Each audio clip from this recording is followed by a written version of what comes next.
Vamos a hablar sobre el diagnóstico prenatal y dismorfología y vamos a, justamente a los que ya han llevado, supongo, seminarios, nosotros hemos terminado hoy nuestro seminario de embrión general, ya deben haber visto todo lo que es el diagnóstico prenatal, ¿no? Entonces, ¿cuáles son los objetivos de esta clase? Es hablar un poco sobre qué es la dismorfología, sobre el diagnóstico prenatal y qué problemas éticos y legales se pueden presentar cuando vemos condiciones relacionadas a la genética. Dismorfología es un brazo importante del área de la genética, básicamente la genética clínica, y básicamente nos va a permitir estudiar los patrones de crecimiento. Acuérdense que hay características físicas que van a tener que evaluarse en estos pacientes y obviamente si existen defectos estructurales, defectos congénitos, ¿no? ¿Qué va a incluir? Malformaciones, disrupciones, deformaciones, displasia. No es lo mismo hablar malformación que deformación. Y eso lo vamos a aprender ahora. Por ejemplo, a veces cuando vemos un síndrome genético, decimos es un niño que tiene una malformación. Es diferente a decir es un niño que tiene una deformación o es un niño que tiene alguna disrupción o una displasia. Entonces, vamos a recordar, esto es algo súper importante, más o menos, miren, el 30% de los embarazos conllevan un error morfológico, 30%. Pero ¿qué pasa? La mayoría de estos casos terminan en abortos tempranos. Quiere decir que antes de las 8 semanas terminan en pérdida. Ahora, los fetos que tienen malformación alrededor, o sea, los que llegan al estadio fetal, llegan alrededor del 3 al 5%, ¿no? Al 3.5%. Y de ellos, 2.7 son los recién nacidos que nacen ya con esas malformaciones. Entonces, vamos a ver que la tercera parte va a tener o una malformación aislada o un síndrome genético con más de una malformación, ¿no? 3/4 partes pueden sobrevivir hasta el primer año de vida. Obviamente que el otro cuarto va a terminar falleciendo debido a esta condición. Más o menos, miren, 20 a 30% de las muertes infantiles o 30 a 50% de las muertes neonatales se deben a una anomalía congénita. ¿Qué cosa es congénito entonces?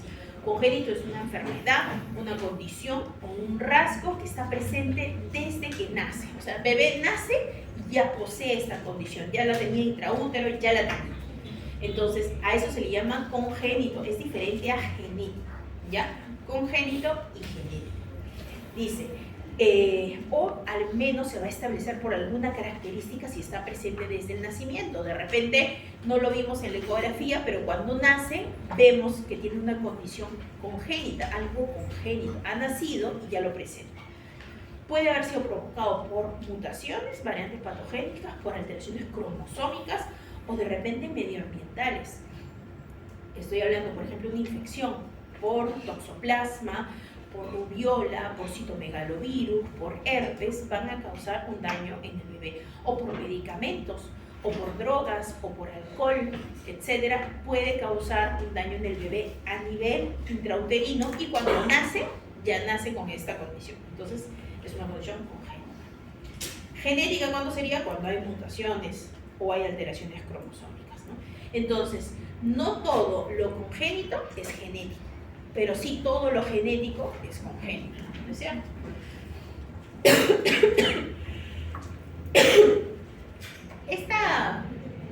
Lo voy a mover ahí, creo, para que no se vea.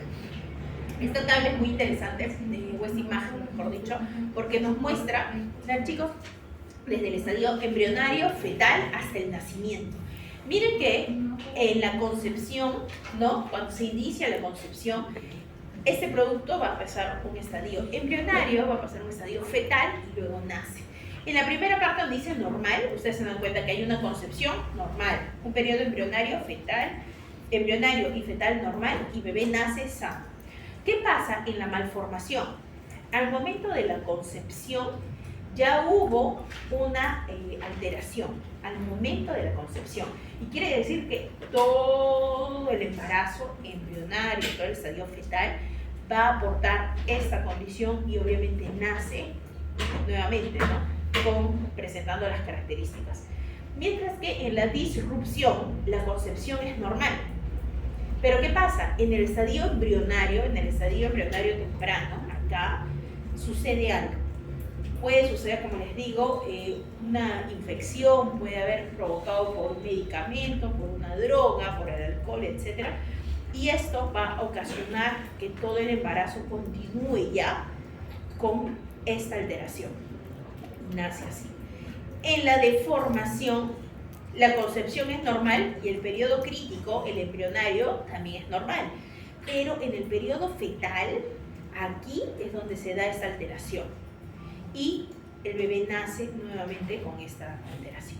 Entonces hay que tener en cuenta que cuando es una malformación, esto está desde el inicio, que usualmente es lo genético, está desde el inicio.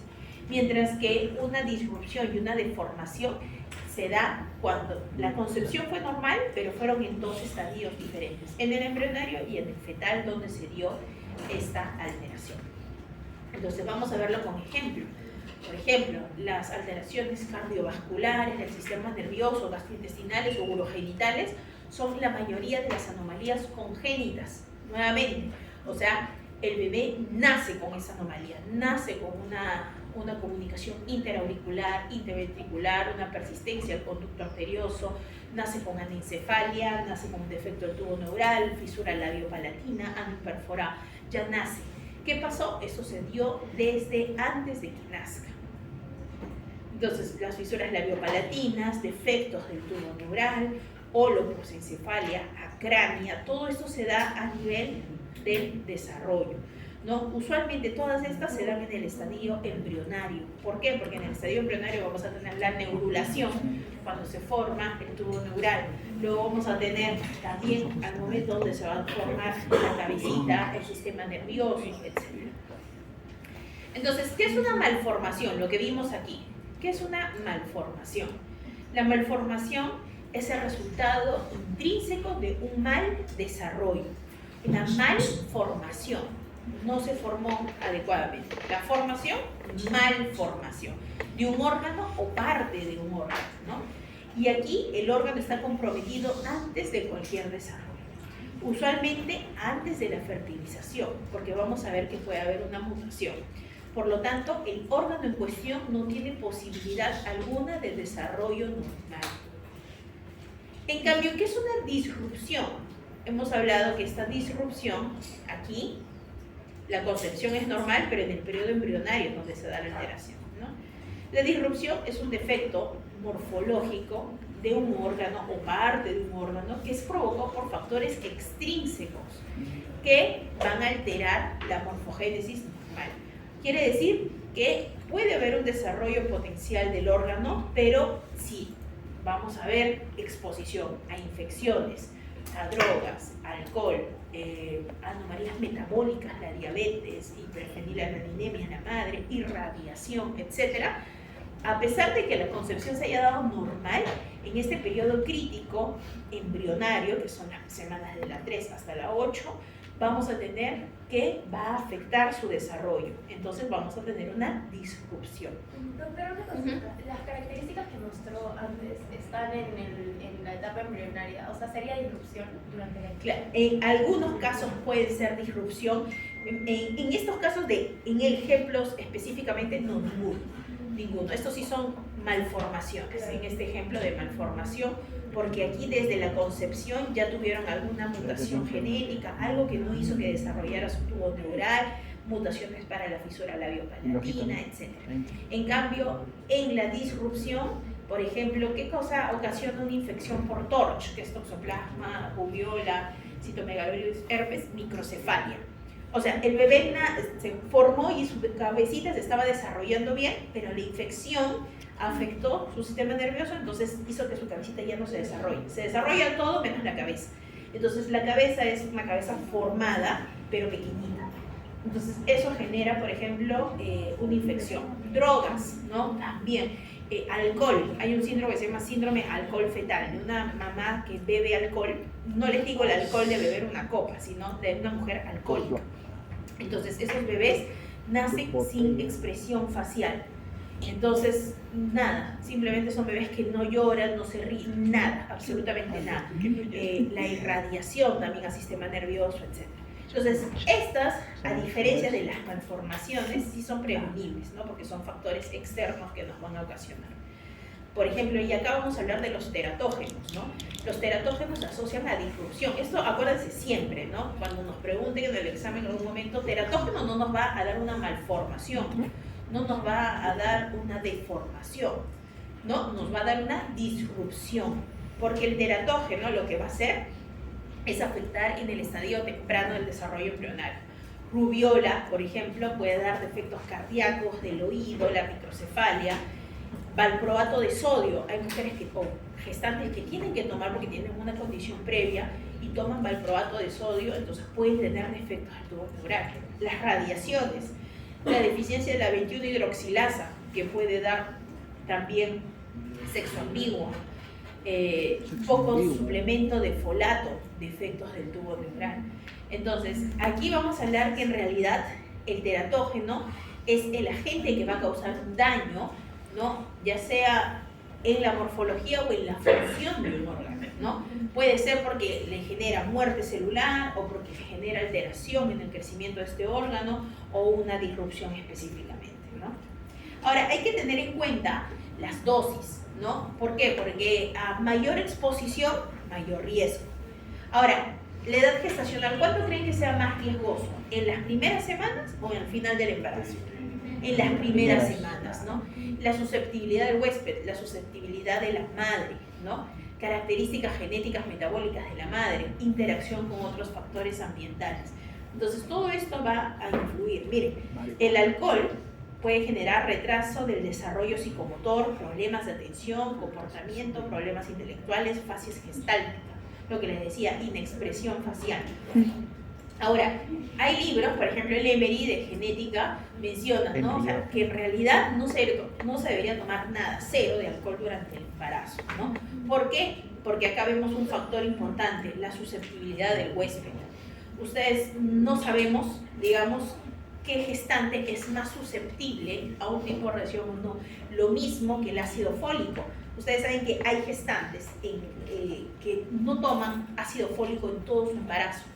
Nada, porque no le dijeron, porque no se lo dieron, etc. Y tienen un niño completamente sano. Pero hay gestantes que toman ácido fólico, toman todos los medicamentos y tienen un niño con una condición. Entonces, ahí vemos la susceptibilidad, por ejemplo, de la metiltetrahidrofolato reductasa, que es esta enzima, cómo actúa a nivel metabólico. Entonces, es por eso que es mejor cumplir con todos los parámetros, ¿no? A todas las gestantes les doy ácido fólico, a todas. Incluso, como les decía, en otros países, tipo Chile, hace más de 20, 30 años creo, ya ponen el ácido fólico extra en los panes. Entonces, como para que tengan los panes de molde. Entonces, eso fue una medida sanitaria que dijeron, ok, toda gestante que al menos coma un par de rebanadas de pan tiene la cantidad de ácido fólico suficiente como para, en vez de suplementarse, ¿no? Entonces, esas medidas de salud pública son importantísimas que nosotros todavía estamos muy lejos de hacerlas, ¿no? Pero miren qué importante es. ¿Alguien me quiere preguntar? No. A mí dice que, por ejemplo, el alcohol afecta si lo consumes durante el embarazo, pero previo al embarazo tiene también, supongo yo, efectos. De acuerdo, no, es que en realidad es más en efecto para la madre, no para la gestante. No. Ahora, claro, ¿en qué momento puede afectar? Acuérdense sobre todo en las gestantes, porque nosotras nacemos, ustedes cuando vieron en el laboratorio de embrio, cuando hicimos gónadas femeninas, ustedes vieron, ¿se acuerdan los folículos primordiales? Ya, esos folículos primordiales están desde a nivel embrionario, o sea, nosotras, nuestros ovocitos, los tenemos desde que estamos en el vientre de la mamá. O sea, que todas las cochinadas que puedan existir y que puedan haber ingresado a nuestro cuerpo, alcohol, tabaco, todo eso también ha sido recibido por nuestro organismo, ¿no? Entonces, eso es algo que se valora mucho y por eso es que también la edad materna avanzada genera que estos ovocitos estén más desgastados, estén más envejecidos, ¿no? Entonces, esa sí podría ser una repercusión en estos ovocitos, ¿no? La marihuana, por ejemplo, puede generar anencefalia, tabaco, hiperglicemia, hiperfenilanemia, ácido retinoico, por ejemplo. Esto es importante. Miren chicos, el ácido retinoico, hay muchos gestantes que pueden estar recibiendo ácido retinoico para el acné cuando es un acné severo. Entonces, reciben este medicamento y lo primero que se les tiene que preguntar es de que si tienen planeado gestar en los próximos años. ¿Por qué? Porque si es así, no puede tomar, tiene que tener al menos un descanso de 1 o 2 años dejando de tomar ácido retinoico para poder gestar. ¿Por qué? Porque es netamente teratogénico, ¿no? Doctora, Entonces, ¿qué es anencefalia? cuando no se forma el cráneo ni el cerebro, ¿no? Nada, solamente el tallo. Sí. Doctora, ¿y el ácido retinoico, o sea, puede causar malformaciones en este caso, pero solo se consume porque existen algunas cremas que tienen ácido retinoico? Al cerebro, Claro, no, este es en medicamentos porque la cantidad es mucho más alta. Gracias. Ya, no hay nada. Miren, la deformación, lo que les conté, ahora ya está, a diferencia de la disrupción, la deformación es en el periodo fetal, o sea, más adelante. Aquí hay una alteración en la forma, posición o estructura de parte de un cuerpo que estaba antes bien formado. Quiere decir, el bebé tenía bien formadas sus piernitas, pero ahora ha sucedido algo, una fuerza mecánica que está haciendo que estas piernitas, por ejemplo, se doblen y tengamos estos talipes, o que la carita, por ejemplo, esté aplastada porque de repente la mamá tiene un mioma, tiene un tumor benigno del útero, entonces crece y le aplasta la carita, la cabecita, otras características, ya sea extrínsecas o intrínsecas, ¿no? Usualmente van relacionadas al músculo esquelético y la mayoría son reversibles. ¿Por qué? Porque acá el bebé ya está formado. Lo que ha pasado es que se ha deformado, pero se puede corregir. ¿Se dan cuenta? Entonces es un poco que ustedes entiendan los términos para que no se confundan. Malformación es que no se formó bien. Malformación. Entonces eso está desde la concepción. Disrupción es que se formó bien, pero ¿qué pasó? En el periodo embrionario temprano, ¿no? Hubieron factores extrínsecos que hubo una disrupción en la formación. Y aquí ya está bien formado, todo está yendo bien y finalmente hubo una deformación que es reversible. Lo anterior obviamente no es reversible, ¿no? Entonces para repetir aquí, miren, estos reversible, no reversible, no reversible, reversible. El único que es reversible es la deformación. Ahora, hay condiciones que se les llaman secuencias. Obviamente eso tampoco es reversible, ¿no? ¿Por qué? Porque están causadas por una causa conocida o presumida. Y es una cascada de problemas. Por ejemplo, secuencia de meningocele. Aquí hubo una alteración en el tubo neural y usualmente se debe asociado también a ácido fólico deficiente, mutaciones genéticas que existen. Entonces es un acúmulo de eventos que generan que finalmente se dé un mielomeningocele, ¿no? Acá vemos que la meninges y la médula protruyen. La secuencia Potter, lo que se da aquí es que hay una agenesia renal, no tiene riñones. Al no tener riñones, entonces vamos a tener poco líquido amniótico. ¿Por qué? Porque lo que hace el bebé en intraútero es toma el líquido amniótico, orina líquido amniótico. Toma el líquido amniótico, orina líquido amniótico. Entonces, cuando nosotros vemos mucho líquido amniótico en una gestante, lo que estamos deduciendo es que probablemente hay un problema para que lo digluta. Porque hay un montón que esté orinando mucho, sino que no puede tragarlo. Usualmente aquí hay una atresia esofágica o de repente hay un problema de una anencefalia, entonces no puede deglutir el bebé y el líquido se va acumulando. Y cuando hay poco, ¿qué pasa? El bebé está tragando el líquido, pero no lo orina. Entonces el bebé se dematiza, no lo orina porque, digamos, fallan los riñones, hay agenesia renal, hay poliquistosis renal, etc. No lo orina. Y eso es lo que sucede en Potter. Hay un oligodramnios y ese oligodramnio se causó por la agenesia renal, no hay riñones. Entonces, ¿qué pasa con el bebé? Si no hay líquido amniótico que pueda permitirle moverse, va a estar un bebé tieso, un bebé que no va a crecer, no se va a desenvolver, es un bebé que se queda pequeño. Entonces es una secuencia de eventos que sucedieron porque no hay riñones. La displasia es una organización anormal de las células y esto está causado por algo genético.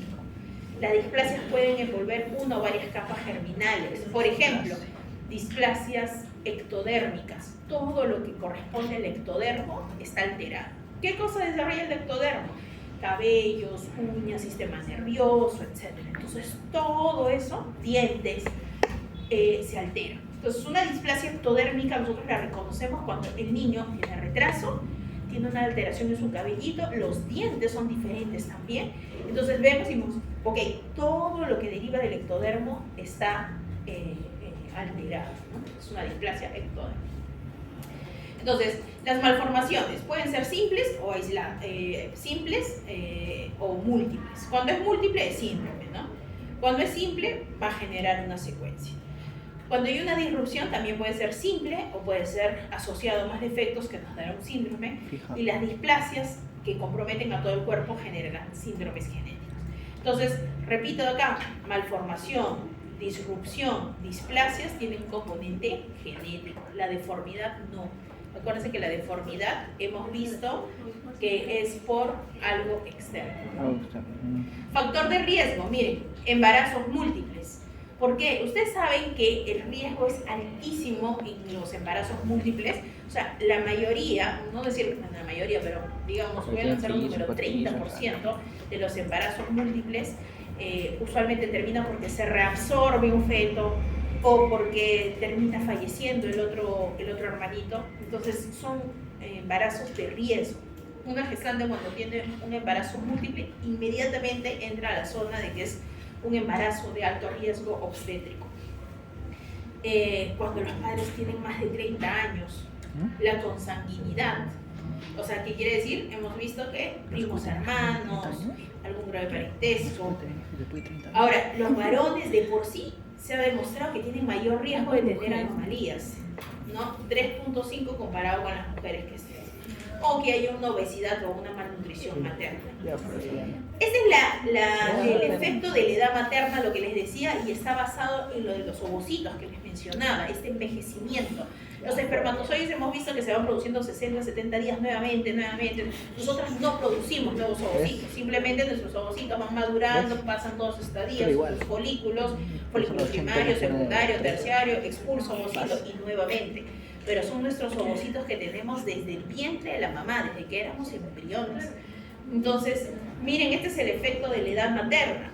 ¿Cuál es la edad óptima, digamos, para tener hijos? 20, 24 años, 25 años. Lamentablemente esto hoy en día es imposible, ¿no? ¿Por qué? Porque antes tal vez sí, pero hoy con las carreras universitarias, porque uno termina una carrera y quiere hacer una maestría, quiere hacer un doctorado, termina, finalmente te das cuenta que tienes más de 30 y ya formas una familia, ¿no? Pero miren lo que pasa acá.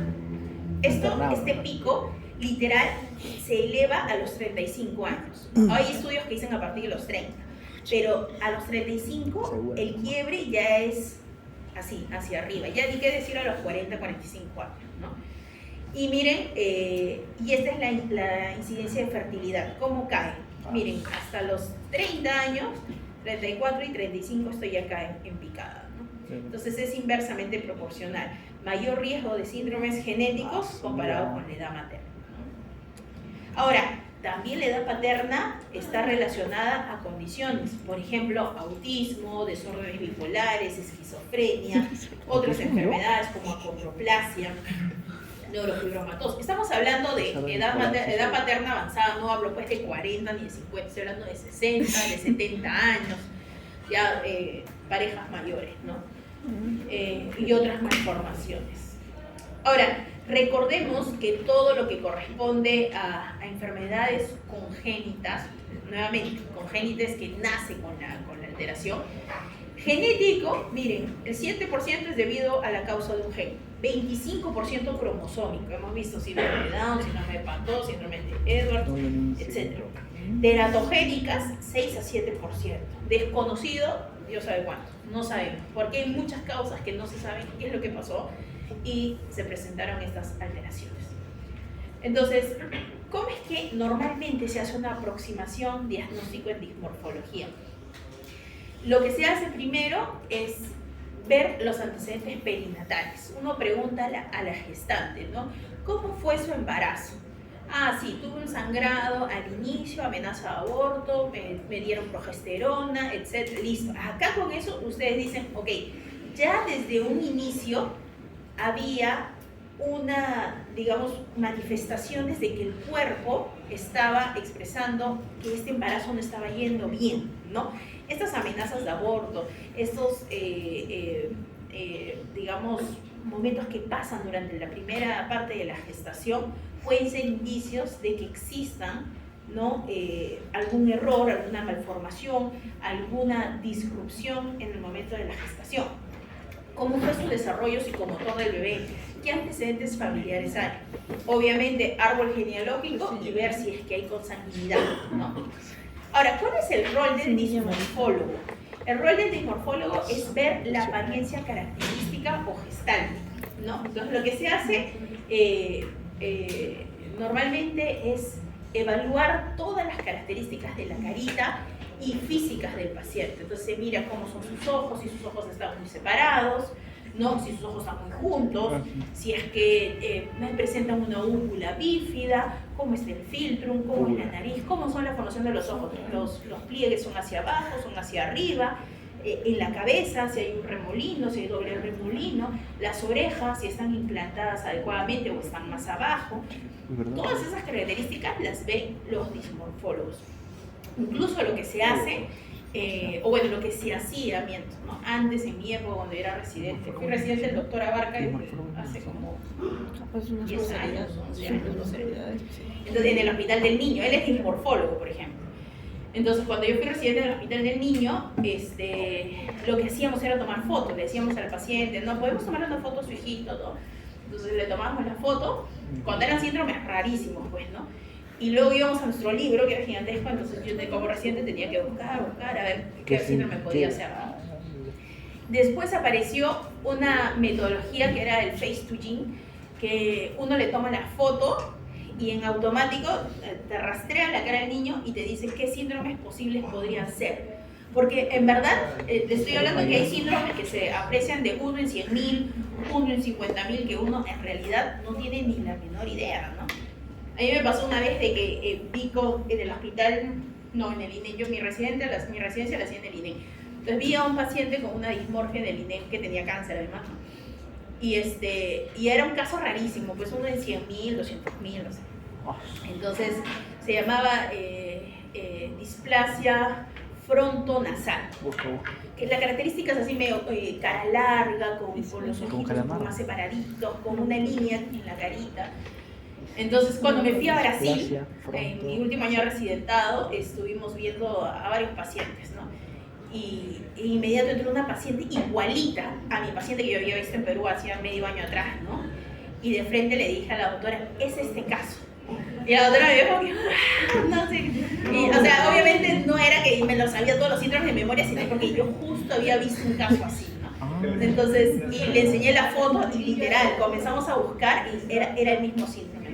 Entonces, por eso es que se registran esos datos, se registran con fotos, porque es difícil que vuelvas a ver otro nuevo, que yo nunca más volví a ver más que mi paciente de Perú y la de Brasil, nunca más en mi vida volví a verlos. Son casos rarísimos. Entonces, eso es lo que hacen, ¿no? ¿Es este? Sí. Son caritas alargadas, displasias frontonasales, que ocupa acá la frente y la nariz, ¿no? Entonces, por ejemplo, esta doctora que era mayor que yo, o sea, tendría pues 20 años más que yo, nunca en su vida había visto un caso así, porque ella se dedicaba al área de cáncer. Mi hospital donde yo estaba, hacía mi residentado era cáncer también, pero había rotado por el niño, había rotado por otros lados, ¿no? Entonces pude ver esos casos. Ahora, también vemos malformaciones mayores, ¿no? Que tengan significancia clínica, menores, que básicamente sean estéticas. Y acá lo que les digo, la fotogrametría y la antropometría, o sea, medirlos, tallarlos. Por ejemplo, de malformaciones menores pueden ser fisuras palpebrales que son pequeñas, narinas antevertidas, o sea, las narinas antevertidas, dientes neonatales. Eso, por ejemplo, es una malformación menor craniofacial que no tienen implicancia, pero son características. Úvula bífida, micrognatia, la quijadita un poquito más retrocedida. Ahora, hay que tener en cuenta que la apariencia facial cambia con el crecimiento y la maduración. Hay algunas que se van a hacer más evidentes y otras que se hacen menos evidentes, ¿no? Ahora, ¿pero qué problema hay al momento de hacer diagnóstico? Es que hay muchos pacientes que tienen dismorfia que no se realizan un diagnóstico al momento de que son niños, ¿no? Entonces, como les digo, la apariencia cambia y otras características pueden aparecer, pero ya orgánicas, ¿no? La importancia de programas informáticos, de libros, era difícil, por ejemplo, buscar en un libro. Imagínense, nosotros teníamos un libro así que era una Biblia gigantesca, ¿no? Entonces buscábamos a ver qué síndrome, qué cara se podía parecer, era complicado. Y no lo estoy hablando hace mucho tiempo, lo estoy hablando hace de, ¿cuánto? 10 años, 12 años atrás. Ahora ya hay la plataforma, como les digo, ustedes pueden googlear, pueden buscar, pueden ver más de esa información, ¿no? Y lo importante era esto, ¿no? Compartir con otros genetistas clínicos, porque eso es lo que nos hacía a nosotros enriquecer nuestro bagaje de información. Ahora, referencia al dismorfólogo es importante. Los dismorfólogos son los médicos genetistas y ellos se encargan de evaluar a los pacientes con alguna dismorfia para hacer un diagnóstico, asesoramiento, tratamiento específico, ¿no? Ahora, hay ayudas diagnósticas, claro, desde la citogenética, ya sea convencional o el molecular, que es el array, estudios como la secuenciación, estudios metabólicos, bioquímicos importantes, ¿no? Recordar que vamos a ver algunas que son anomalías genéticas, las vamos a identificar con un secuenciamiento, y hay otras citogenéticas que las evaluaremos por el microarray, ¿no? Ahora, cuando hablamos de ya hacer un diagnóstico prenatal de estas condiciones, o sea, antes de que nazca el bebé, objetivos. ¿Cuál es el objetivo de hacer un diagnóstico prenatal? Lo primero es de que sea de fácil aplicación, que sea sencillo, que debe tener una buena capacidad de detección, que sea negativo en la mayoría de los casos que no estén afectados, ¿no? Porque si es una prueba que nos da negativo siempre, así sea afectado o no, no nos sirve de nada, ¿no? Y debe tener un costo económico bajo. ¿Para qué? Para que podamos tener mayor cantidad de pacientes. ¿Cuál es el motivo de hacer un diagnóstico prenatal? Conocer la información del embrión o feto. Saber que el 4% de los recién nacidos tienen una enfermedad genética, ¿no? Y algunos una anomalía estructural. Y ya les hemos dicho que pueden ser cromosómicas o monogénicas. Entonces, miren, de 20% ovocitos aneuploides, o sea, con una alteración, 10% de espermatozoides aneuploides, vamos a tener aproximadamente un 30% de concepciones anormales. Esto es lo que sucede, ¿no? Al tercer día ya 50% son embriones anormales. Al primer trimestre ya son 10% de fetos que son anormales y van a nacer casi 0.5 neonatos con alguna cromosomopatía. Ahora, cuando ustedes ven las cromosomopatías o alteraciones cromosómicas, vemos la puntita del iceberg. Vemos 13, 18, 21, eso es lo que se estudia hoy en día. Pero en realidad, miren la cantidad de alteraciones que hay. Hay monosómicas, trisomías, autosómicas, que no son las convencionales, triploidías, ¿no? El mismo síndrome de Turner está acá en la puntita del iceberg. Y todos estos casos terminan en aborto. ¿Por qué? Porque no pueden desarrollarse normalmente. Y esta puntita del iceberg, ¿por qué se estudia? Porque son los que usualmente llegan a nacer. Miren, 50% de abortos espontáneos tienen alteraciones, o sea, tienen cariotipo normal. Se les hace cariotipo es normal. Entonces, ¿qué hubo? Hubo otra cosa, una microdeleción, una microduplicación, o hubieron análisis que se debieron hacer tal vez por array para identificarlo. Entonces, ¿cuál es en realidad la importancia del diagnóstico prenatal? Saber oportunamente la condición que posee el bebé, la etiología, el pronóstico, ver si hay terapias pre y postnatales, ¿no? ¿Y en quién se indica? En una mujer de edad materna más avanzada. ¿A quién decimos mujer con edad materna avanzada? Más de 35. Más de 35 años ya es mujer de edad materna avanzada. O que haya tenido un hijo con una aneuploidía previa, un antecedente familiar con una alteración monogénica, con un defecto del tubo neural, con una malformación o malformaciones que se encontraron en el embarazo o con sanguinidad. En todos ellos se indica esta prueba. Ahora, ¿cómo podemos determinar el riesgo? Por ecografía, por estudios que se hacen en sangre, no solamente hay pruebas del primer trimestre, sino también del segundo trimestre como marcadores. Y obviamente el estudio que es integral, o sea, que abarca primer y segundo trimestre, es el que tiene mayor probabilidad de detección, ¿no?, de las condiciones. La ecografía prenatal, digamos, es una herramienta que se usa y se va a seguir utilizando por mucho tiempo porque es necesaria para confirmación, ¿no?, de un especialista. Por ejemplo, ver la translucencia nucal incrementada, si es que no se formó el hueso nasal, etcétera, ¿no? Y también nos va a permitir plantear nuevas pruebas, por ejemplo, ecografías adicionales, ecocardiografías fetales, etcétera, ¿no? La ecografía del primer trimestre se usa, mira, desde los años 90. Por eso es que yo les decía, todos los que nacimos antes del año 90, olvídense, nunca tuvimos ecografía, jamás, o sea, ni eso, ¿no? Y comenzó a hacerse a partir de los años 90 y se hacía a partir de la semana 11 de gestación. ¿Por qué? Porque permitía detectar, miren, 50% de las anomalías congénitas mayores. Y era mejor si se usaba con marcadores séricos, ¿no? Sobre todo el marcador ecográfico de excelencia es la translucencia nucal. Es este pliegue aquí nucal, cuando está incrementado se sospecha de una alteración cromosómica. Acá. Entonces, aquí se va a medir a través de la ecografía. Cuando esté incrementado, solicitan la prueba. Obviamente la ecografía también mira la cabeza, el cuello, la cara, toda la columna, pulmones, todo completo. Y eso nos permite también ver si existen defectos del tubo neural. Yo les decía que lo normal era esto, y un defecto del tubo neural que a veces solo protruyen las meninges, a veces las meninges y la médula, ¿no? La frecuencia es del 5, miren, a 30 por 10.000 recién nacidos vivos. ¿Cómo se previene? Con ácido fólico, ¿no? Se hace un diagnóstico prenatal, ya sea un marcador sérico como la alfa-fetoproteína o una ecografía. Ahora, ¿cuándo vemos el riesgo de recurrencia de los defectos del tubo neural? Miren, en la población es 1 en 300, 1 en 1000, ¿no? Pero miren qué alto puede ser cuando ya hay familiares afectados, cuando hay más de 2 hijos afectados, la probabilidad es altísima, ¿no? Hoy día vimos también en el seminario de que antes era muy utilizada la amniocentesis, ¿no?, en la era pregenómica, donde este era el método de elección, ¿no? Cuando veían alguna condición por ecografía, al toque punzaba, pero miren aquí el riesgo de aborto es del 3.5%, porque estamos punzando una cavidad estéril, ¿no? Entonces es un procedimiento invasivo. O esto más aún, ¿no? Las vellosidades coriónicas. Punzar vellosidades coriónicas transvaginal o transabdominal tenía mayor riesgo de aborto.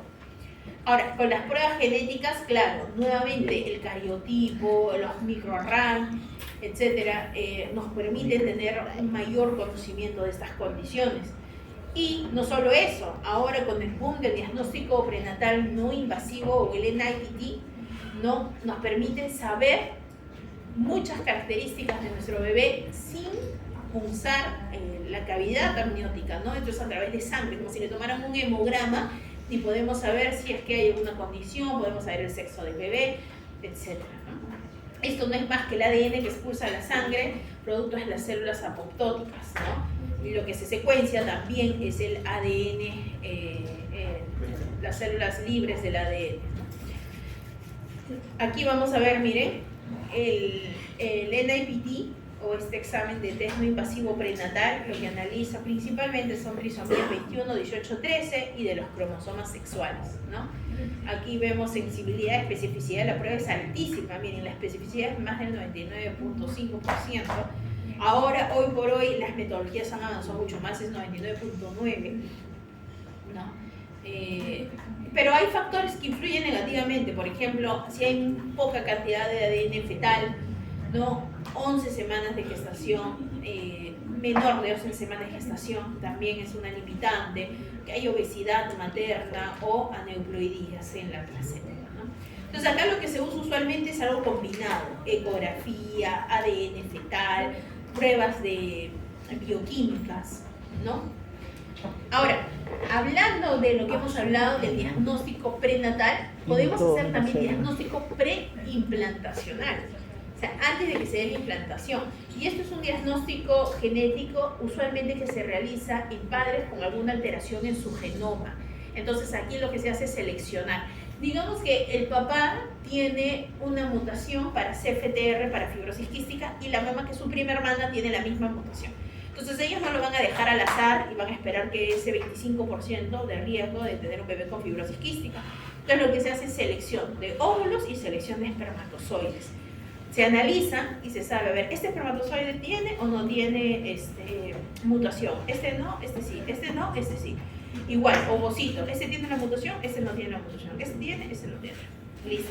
Entonces, al momento de hacer eso, nosotros vamos a poder saber cuáles se implantan, ¿no?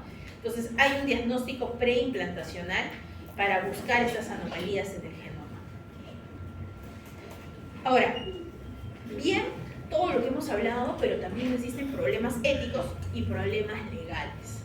La mayoría de las personas hacen alusión a que la genética clínica es lo mismo que una eugenesia. Yo les decía cómo se ha difundido, por ejemplo, el NIPT, en el laboratorio donde yo trabajo, se hacen los test no invasivos prenatales todo el tiempo. Entonces, pero hay gestantes que no van en búsqueda, por ejemplo, de saber si el bebé tiene alguna condición, sino van porque van a hacer su revelación del sexo.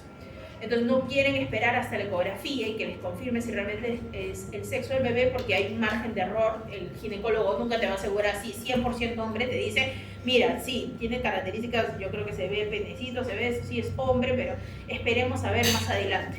Entonces, pero hay gestantes que están ansiosas por saber y hacer su revelación del sexo, entonces se pagan una prueba, una invasiva prenatal que les va a confirmar el sexo, ¿no? Genético.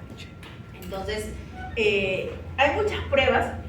O por ejemplo, les decía, para portadores de alteraciones como esto, ¿no? El papá y la mamá son portadores de mutaciones para CFTR. Ya, los pacientes no sé de dónde sacan que esa prueba se llama de compatibilidad. Y a mí me llaman, doctora, ¿hace la prueba de compatibilidad de pareja? Yo, compatibilidad de pareja, no sé, que yo fuera que chamán, voy a saber. En verdad me parecía raro. Entonces cuando le pregunté qué cosa quería saber, me dijo, quiero saber si es que yo tengo alguna condición y mi pareja. Ah, ya. Entonces, esa prueba no se utiliza para eso. Entonces, porque ella me dice, quiero saber si soy compatible con mi pareja para tener hijos. Entonces yo digo, ¿y después cómo toman ese resultado? Si no son compatibles, que se separan y ya está, no entiendo, ¿no? Entonces, esas cosas que todavía no se saben cómo manejar y que como esto ha sido tan rápido en el advenimiento de las pruebas genéticas, muchos pacientes toman muchas de estas pruebas para un beneficio propio, más que un beneficio para lo que se creó, ¿no? Para que fue para un diagnóstico, para un tratamiento oportuno, más es para algo eugenésico, ¿no? O sea, viendo el perfeccionamiento de la especie humana, ¿no? Si no soy compatible, ya me alejo, chao. No, o sea, si este bebé tiene una malformación, chao. Entonces, esas cosas que se hacen no están reguladas, no están reguladas. Muchas veces nosotros en el laboratorio, por no decir el 100%, pedimos órdenes médicas, pero muchos médicos también están involucrados en eso, pues, ¿no? Entonces dicen, ah, ya, sí, pídeme, doctor, quiero que me pida la prueba de compatibilidad. El médico, ya, sí, cierto, lo voy a pedir, ya está. Entonces, seguimos con esto sin que sea regulado, ¿no? La genética en realidad va más allá de eso, ¿no? Va más allá del asesoramiento eugenésico, es realmente algo no directivo y sin juicios. Y es por eso que es importante hablar de ética, que es la que evalúa los principios éticos, los principios morales relacionados a lo correcto, al incorrecto, a la justicia, a las normas de conducta. Por ejemplo, la autonomía, la beneficencia, la no maleficencia y la justicia. Ustedes podrían decir, doctora, pero beneficencia es lo mismo que no maleficencia, ¿no? Y no es lo mismo. Beneficencia, voy a empezar por estos dos que son los más difíciles de entender. Beneficencia es el principio de buscar hacer el bien, ¿no? Y por tanto, actuar con el mejor interés para el paciente, el mejor. Y la no maleficencia es buscar no hacer daño, es decir, no dejar al paciente en peores condiciones. Entonces se podría entender, doctora, pero si yo hago un acto con beneficencia, ¿estoy haciendo no maleficencia? No siempre. Entonces, por ejemplo, acá es actuar con el interés del paciente. Doy un ejemplo aislado.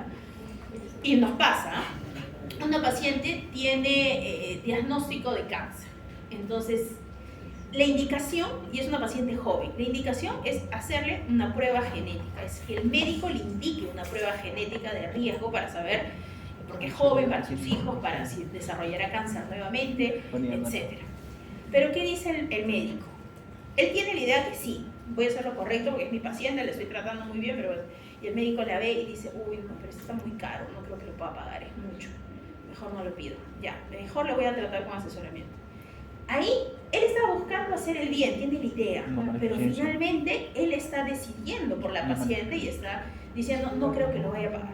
¿Y él por qué tendría que decidir si es que el paciente lo va a pagar? Tú tienes que indicar la prueba que sea. Así la prueba, como les digo, a veces muchos médicos creen que una prueba genética es impagable comparado, por ejemplo, con una resonancia. Es más complicado o más caro finalmente termina siendo que a la paciente esta le pidan resonancia cada 6 meses en vigilancia de un tumor, 1.500 soles, 2.000 soles, 2.000 soles, en el tiempo que una prueba genética que cuesta 4.000 soles y sabemos si tiene riesgo o no tiene riesgo a futuro. El seguro mismo, o sea, para hospitalizaciones, si uno hace una prueba oportuna, evitas estar hospitalizando a un paciente innecesariamente o consultas médicas adicionales, ¿no? Entonces, por ejemplo, buscas el bien, pero sin querer estás haciendo daño, ¿no? Entonces no estás actuando correctamente. Y entonces, esos son dos principios importantes. No es lo mismo hacer el bien y no buscar hacer daño, son diferentes. Hay que tratar en la práctica médica de hacer eso siempre. Por ejemplo, otro ejemplo, ¿no? Y sucede, voy a pedirle una prueba de no sé qué, X, voy a pedirle una prueba, ya sé, pero ese laboratorio lo hace más barato, creo. Ya, ahí le voy a pedir.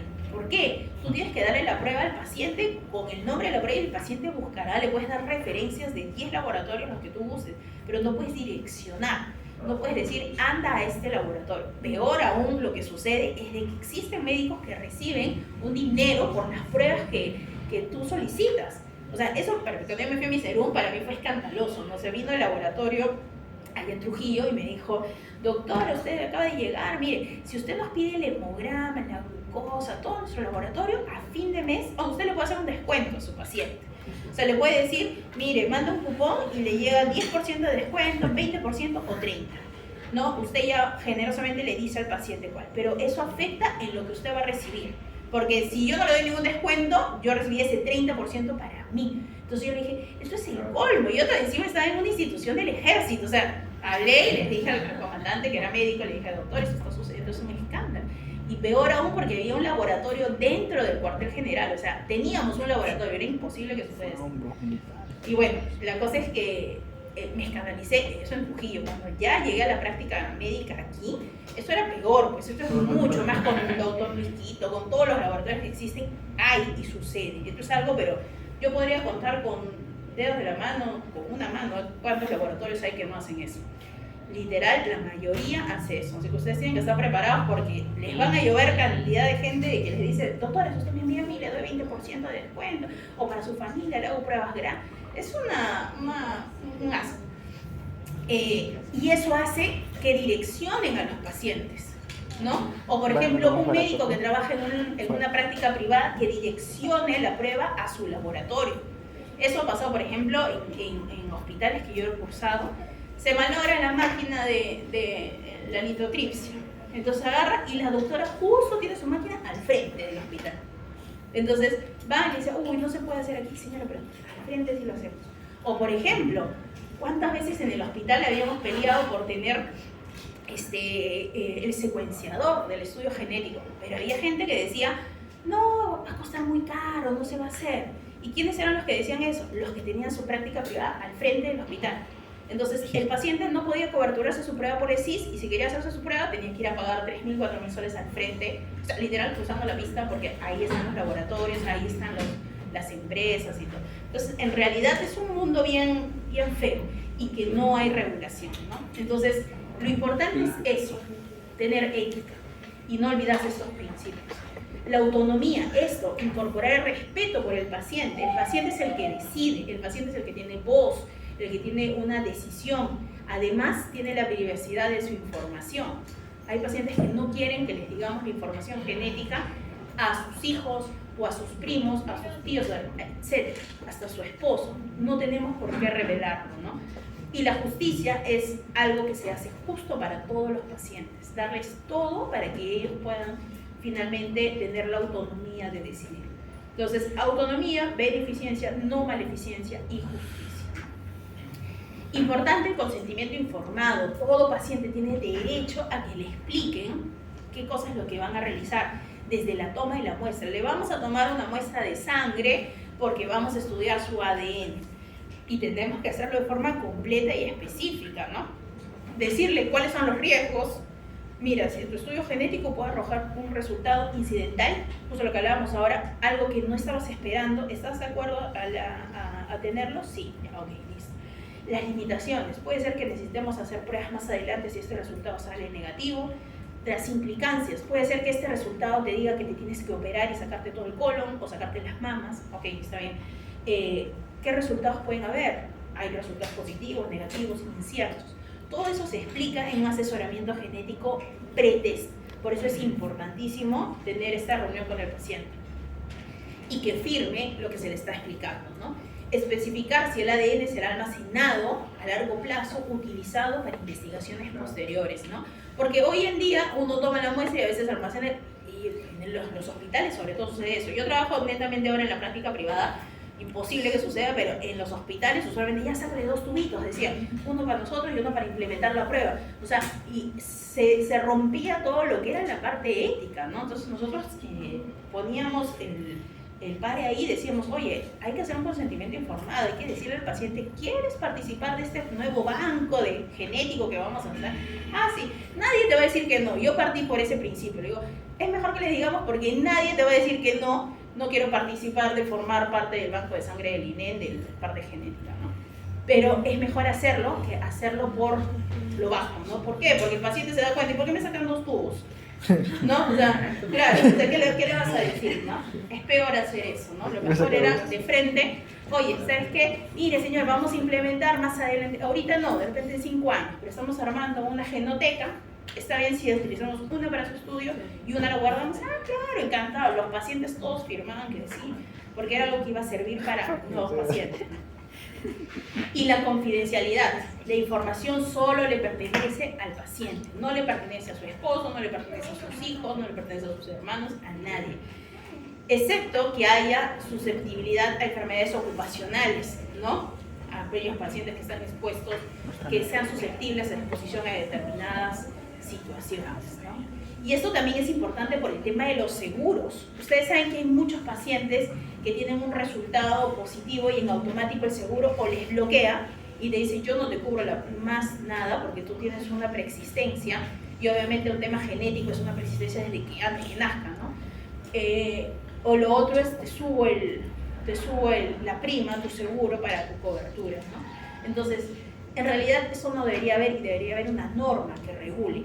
Muchos pacientes, por ejemplo, que yo veo en la parte privada, me dicen, doctora, preocupados, ¿no? ¿Eso no va a ir a la parte del seguro? No, porque este es tu resultado. Yo no tengo por qué darle a ningún seguro ni a nadie tu resultado, eso es tuyo. Tú decides si es que lo difundes, lo pones por todos lados.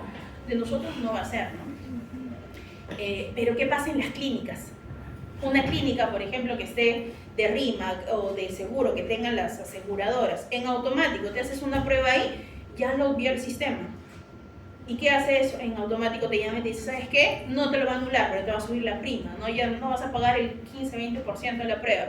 Ahora en adelante todas tus atenciones vas a tener que pagar 60 o 70% más. Entonces, quedan en desventaja los pacientes.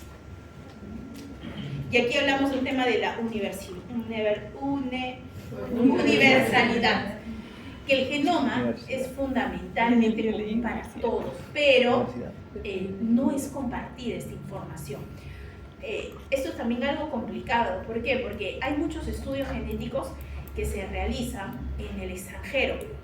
Por ejemplo, acá en Sudamérica son muy pocos lugares que tienen un secuenciador y que analizan el estudio aquí in situ. La mayoría lo deriva a España, Estados Unidos, a diferentes partes del mundo. Entonces, ¿qué pasa? ¿Quiénes se alimentan finalmente de todas esas bases de datos? Estos laboratorios, grandes laboratorios. ¿Y ustedes creen que estos grandes laboratorios muestran toda esa información para que en algún momento alguien implemente y pueda verificar, estas mutaciones son patogénicas, ¿no? No, lo cierran. Si tú quieres tener acceso a esa información, tienes que pagar adicional. Entonces, finalmente, terminamos siendo conejillos de India para grandes empresas de otros países que se enriquecen con nuestras muestras. Se enriquecen, ¿por qué? Porque la data, esta información es lo más valioso que existe. Entonces, cuando en algún momento algún laboratorio aquí en Perú quiere implementar una prueba y dice, oye, ¿cómo puedo saber si estas mutaciones son patogénicas, no patogénicas? Claro, ClinVar lo tiene abierto, pero ClinVar no es de nosotros, es de Estados Unidos. Y en cualquier momento ClinVar puede decir, ¿sabes qué? Yo cierro solamente para Estados Unidos y nos quedamos sin saber qué mutaciones son. Este es un acceso libre que tiene el gobierno de Estados Unidos que financia a través de todo el área del estado de salud, pero no es, digamos, algo que sea completo, hay información que no está ahí basada, ¿no?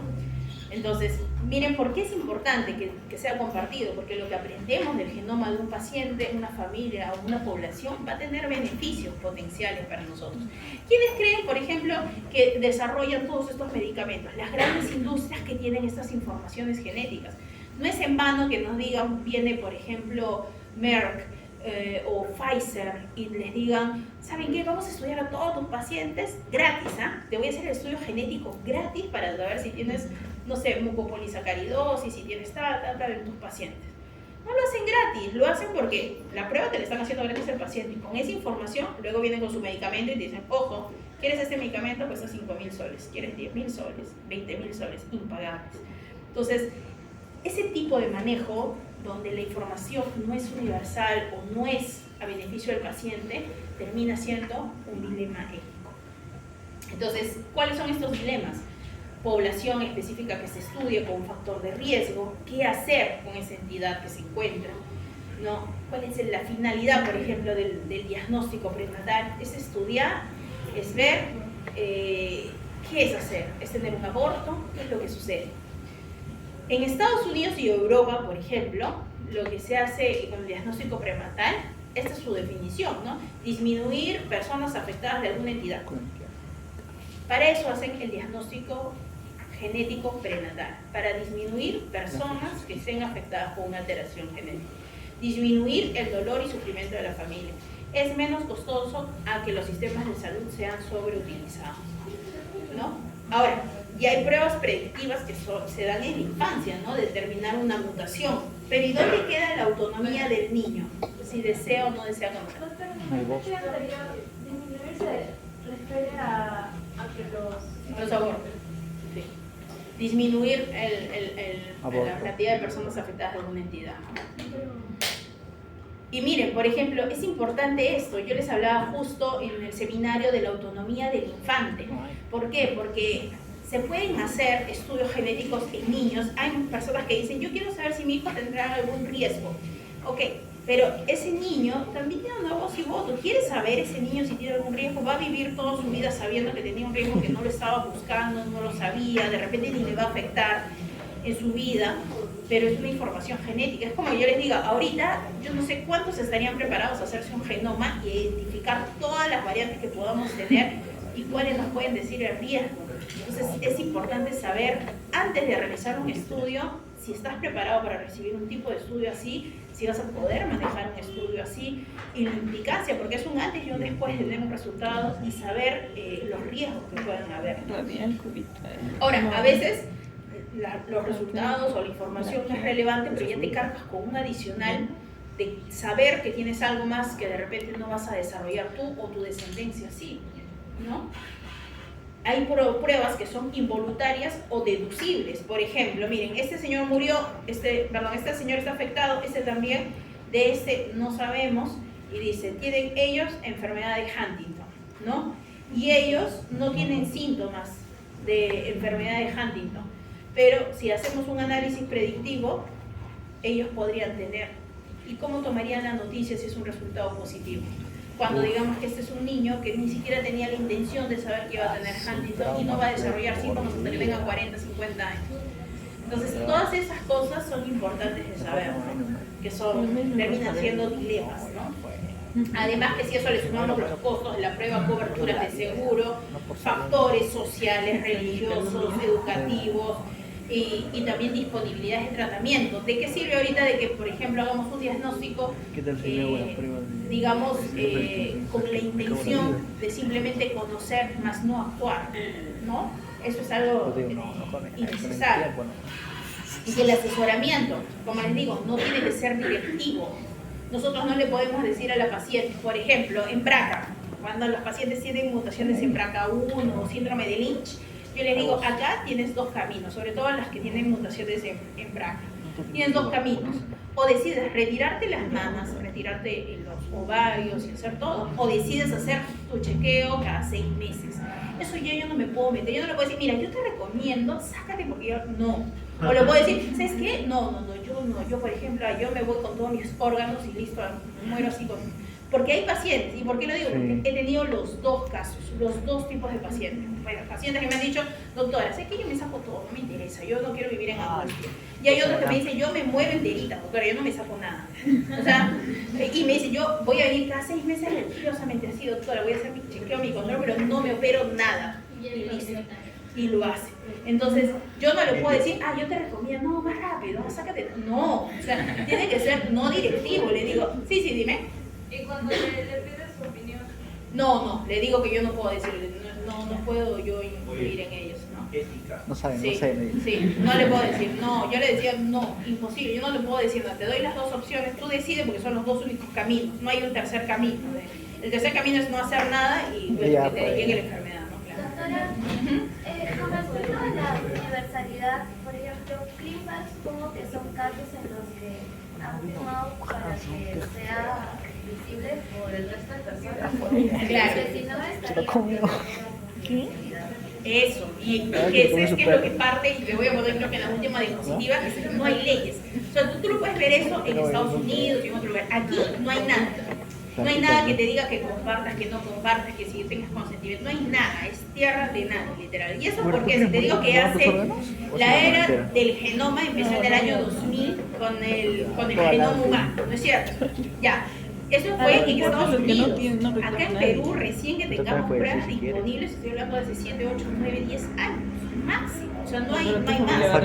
Es algo reciente que todavía ni se establece, ni hay un consenso. Yo les podría decir que genetistas en el Perú debemos ser 30 y paramos de contar. No estoy hablando que hay pues, cardiólogos que son millones, creo, ¿no? O cirujanos que hay más cantidad. O sea, genetistas somos poquitos. Y eso es lo que falta, ¿no? O sea, poner las reglas del juego, o sea, poner todo en orden y decirlo, sacarlo por leyes. Conocer el riesgo, esto es importante, conocer el pronóstico de las enfermedades. Y por ejemplo, yo tenía una vez una residente muy entusiasta. Cuando yo era R3, le dije, no miento, yo era asistente de INEC, le dije, ¿sabes qué? Este es un síndrome de Lynch. ¿Ya? Entonces tú prepara toda su información, le vamos a dar en el asesoramiento post-test, porque ya se ha hecho su resultado, tenía un estudio positivo. Y ella me dijo, ya doctora, yo lo voy a preparar todo bonito, listo. Agarró y cuando me muestra todo decía, usted señora tiene riesgo de cáncer de colon, cáncer de útero, cáncer de cerebro, cáncer de vejiga, cáncer de cerebro. Y yo le dije, y entre paréntesis, ¿con cuánto de porcentaje de riesgo? No, le digo, o sea, yo sé que lo haces con toda la buena intención, sí, que doctora, es que está bien especificado. Y yo, sí, le digo, pero a ver, tú léelo y tómalo para tu mamá, que lo lea, que tengo riesgo de... Es imposible, le digo, se va a morir. Entonces, hay forma de saber el riesgo e indicar, y es mejor ponerlo de esta forma, ¿no? Control de riesgos, anualmente, resonancia, no sé, anual o cada 6 meses, control de sangre para ver riesgos. Es una forma mejor de decir riesgo de eso. Una lista, y sobre todo Lynch, que tenía más de 20 tipos de cánceres, era imposible, ¿no? Dios mío. Esa prueba que te sale todo el ¿De cáncer? Sí, debe estar por los 4.000, 5.000. Pero una vez al año no se da. Claro, o sea, en realidad si ustedes se dan cuenta, hacer 2, 3 resonancias es lo mismo que hacer una prueba genética. Una vez al año no se da.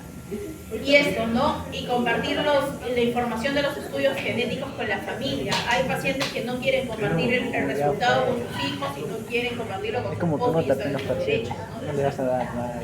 Esto es lo que les decía, las aseguradoras no deberían solicitar el genoma de los individuos con finalidad de no asegurar a una persona, finalizar un contrato, que eso es también un ojo importante, o aumentar la póliza, porque esto finalmente termina siendo discriminación, ¿no?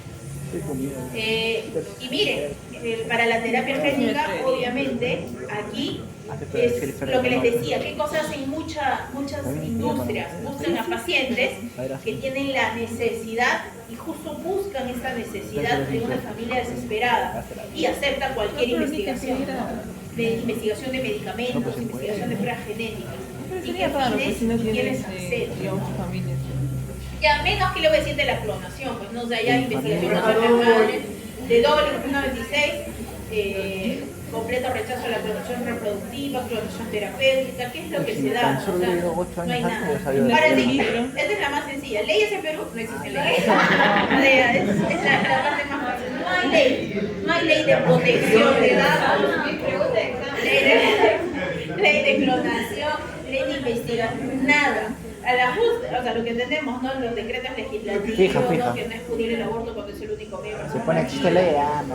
La ley de enfermedades raras hicieron un reglamento que es totalmente insuficiente. Yo les digo, en verdad es una vergüenza. Nosotros, cuando me fui a Colombia y presentaron el tamizaje neonatal en Colombia y salió que ya tenía 50 condiciones, salió por ahí Chile con 96 enfermedades, Perú 5.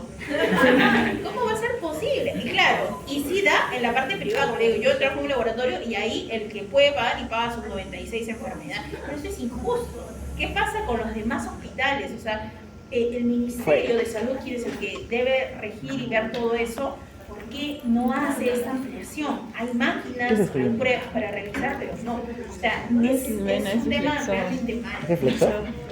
Común de Bueno, y ahí están todas las referencias. Listo, Pues chicos. pensor. Algo así. Terminamos. No. ¿Qué es esto? Estas dos, chicos, la 1, miren, en verdad la clase 1 ¿Es reflexor? Extensor, creo, ¿no? Metogénesis, Extensor. sí, es una clase sencilla, es Común. una clase no tan compleja porque vamos a ver un poco de lo que hemos visto en el laboratorio, lo de... Para demostrar un poco. Ahora la voy a grabar.